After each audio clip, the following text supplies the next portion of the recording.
I think that it's in response to your inquiry, Brother Ali. I want to especially address some comments to our good friend and brother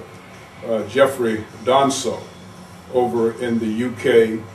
and the organization and the members of his organization that are paying close attention to what we're attempting to do over here in America.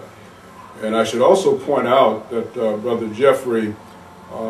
became familiar with what we're doing over here in the States as a result of some videos that you had done previously,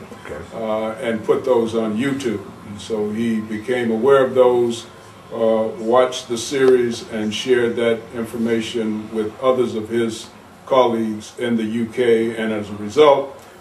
they have reached out to me and would like to have me give serious consideration to paying a visit to the UK at some point in the foreseeable future, and perhaps doing a series of lectures over there. Okay. So I'd like to address myself in response to your inquiry directly to Brother Donso and the members of his association. The Right Choices Community Association is the name of the organization. Brother Jeff and brothers and sisters with the Right Choices Community Association, this is of course Nana Amafika Geuka here in the U.S., sending words of encouragement and support and fellowship to you and the members of the association from those of us, of your brothers and sisters here in the U.S. We are, as you have indicated, the group of people here who are known as practical black nationalists and Pan-Africanists. By that we mean that whatever there is of value to this ideology of ours, the ideology raised to the sublime heights by none other than the Honorable Marcus Mosiah Garvey, that we believe that to what extent there is a value to that ideology, it has to be practical. That is to say, it has to be able to be applied where the rubber meets the road. Most particularly, it has to be of benefit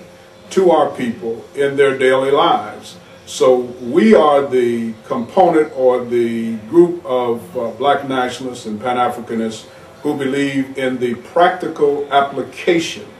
of the theoretical constructs and concepts that have come to be referred to as black nationalism and Pan-Africanism. And one precise example of that has to do, of course, with the relationship between those of us here in the USA and those of you brothers and sisters in the UK, and that is what we can do tangibly,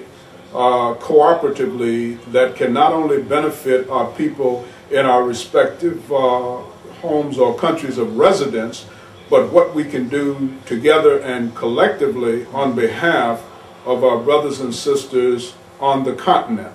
And in particular, since Brother Donso is himself from Ghana,